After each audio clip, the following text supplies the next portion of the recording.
राम नारायण बघेल छत्तीसगढ़ के शक्ति डिस्ट्रिक्ट से संबंध रखते थे और रोजी रोटी की तलाश में केरला जाते हैं और वहां पर उनको रोजगार मिल नहीं रहा होता है, वापस आने के बारे में सोच रहे होते हैं। तभी एक रात भीड़ के द्वारा इनको पीट पीट करके मार डाला जाता है। लोगों का कहना है कि शक था कि इन्होंने चोरी की है, वहीं कुछ लोगों का कहना है कि ये शक था कि ये बांग्लादेशी इलीगल माइग्रेंट है। बातें जो भी हो, एक सभ्य समाज में किसी भी व्यक्ति को इस तरीके से पीट पीट करके मार डाला जाए, ये बहुत ही दुखद और बहुत ही शर्मसार वाली घटना है। अगर किसी प्रकार का कोई शक था भी तो वहाँ की जनता को पुलिस से बात करनी चाहिए थी, लॉ इन्फोर्सिंग एजेंसी से बात करनी चाहिए थी और फिर कानून के अनुसार जो भी कार्य होता वो होता। और इस केस में तो हमें पता ही है कि ये व्यक्ति निर्दोष थे, इन्होंने कोई अपराध किया नहीं था, फिर भी इनको अपनी जान से हाथ धोना पड़ा।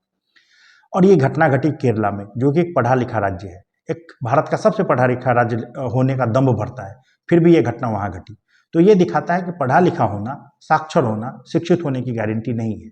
बहुत ज़रूरी है कि हमारी शिक्षा व्यवस्था ऐसी हो जहाँ पर हम बहुत सारे मूल्यों जैसे कि संवेदनशीलता, प्रेम, इन सब को समझें, इन सब को बढ़ावा दें, परंतु ऐसा हो नहीं रहा है। तो ये बहुत ही खराब बात है, ये बहुत ही दुखद बात है। परंतु बात सिर्फ इतनी नहीं है, यहाँ पर कुछ और प्रश्न उभर करके सामने आते हैं। जैसे एक बहुत इंपॉर्टेंट क्वेश्चन उभर करके सामने आता है कि बहुत सारे तथाकथित पिछड़े राज्य जैसे कि छत्तीसगढ़, बिहार, उड़ीसा, इन सब जगहों से लोग अलग अलग राज्यों में जाते हैं काम की तलाश में, जैसे कि केरला जाते हैं, तमिलनाडु, महाराष्ट्र, कर्नाटक आदि। और वहाँ पर उनको अलग अलग तरीक़ों से शोषित होना पड़ता है, उनका शोषण होता है। एक केस तो हमने अभी देखा ही। अब प्रश्न उठता है कि वो क्यों जाते हैं, काम करने के लिए जाते हैं, पर क्यों जाते हैं? तो देखिए, हम सब के पास ये अधिकार है। संविधान के अनुच्छेद 19 के तहत हम किसी भी राज्य में जा सकते हैं, काम कर सकते हैं, जीविकोपार्जन कर सकते हैं। परंतु ये जो लोग जा रहे हैं, ये शौक से नहीं जा रहे हैं। ये जो माइग्रेशन है, ये डिस्ट्रेस माइग्रेशन है। मजबूरी में अपने शहर को, अपने गांव को, अपने समाज को, अपने परिवार को छोड़ करके जा रहे हैं।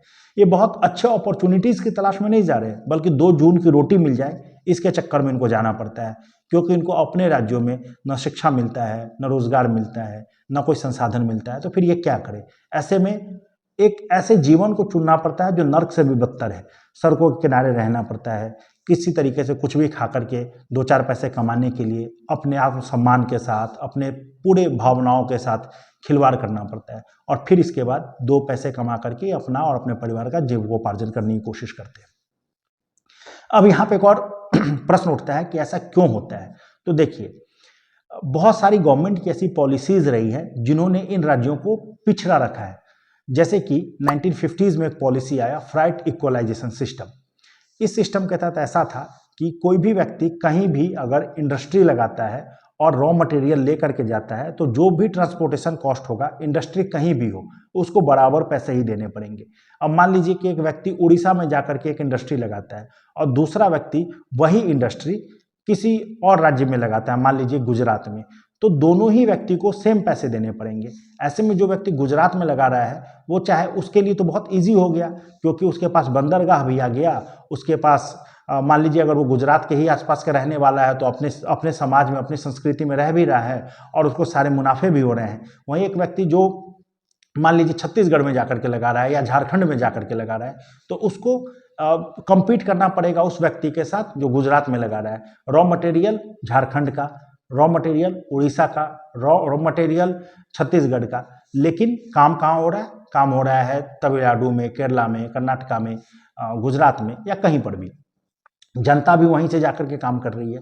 सिर्फ ऐसा नहीं कि फ्राइट इक्वलाइजेशन, ऐसे बहुत सारी पॉलिसीज, जैसे कि लेट 1960-70s में ग्रीन रिवॉल्यूशन लेकर के सरकार आती है, सेंट्रल गवर्नमेंट, और वो पॉलिसी ऐसी थी कि उससे कुछ ही राज्यों को फायदा हुआ, जैसे कि हरियाणा, पंजाब, वेस्टर्न उत्तर प्रदेश, और बाकी राज्यों को एक तरह से छोड़ दिया गया, या फिर वहाँ के लोग इन सब राज्यों में आकर के काम करने के लिए मजबूर हो गए।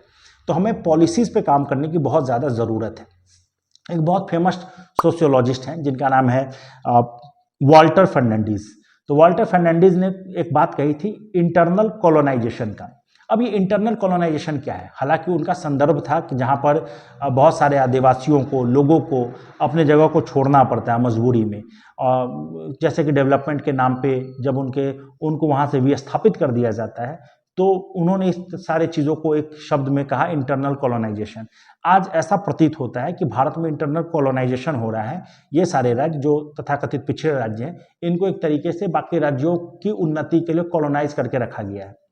एक और कॉन्सेप्ट है जिसको हम बोलते हैं वर्ल्ड सिस्टम थ्योरी। इमैनुअल वरेस्टीन के द्वारा यह कॉन्सेप्ट दिया गया था वर्ल्ड सिस्टम थ्योरी का। इसमें कहा गया कि पूरी दुनिया को आप ऐसे समझिए कि कोर है, सेमी पेरीफेरी है और पेरीफेरी है।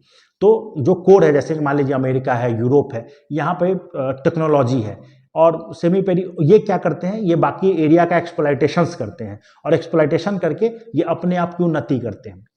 सेमी पेरीफेरी में दूसरे कंट्रीज है, जैसे कि चाइना है, तो ये क्या होता है कि इनका एक्सप्लॉयटेशंस भी होता है और एरिया को दूसरे एरिया को भी एक्सप्लॉइट करते हैं। इनके पास भी कुछ टेक्नोलॉजी है, लेकिन वो उतने डेवलप नहीं जितने कोर है। और जो पेरीफेरी है, जैसे कि अफ्रीकन कंट्रीज है, लैटिन अमेरिकन कंट्रीज है, इनका बहुत ज़्यादा शोषण होता है। ये इनको हम कहते हैं कि इनका पूरी तरीके से शोषण होता है, और इसका परिणाम क्या होता है कि ये सारे बहुत ज़्यादा पिछड़े इलाके रह जाते हैं। अफ्रीकन कंट्रीज हैं, बहुत सारे एशियन कंट्रीज हैं।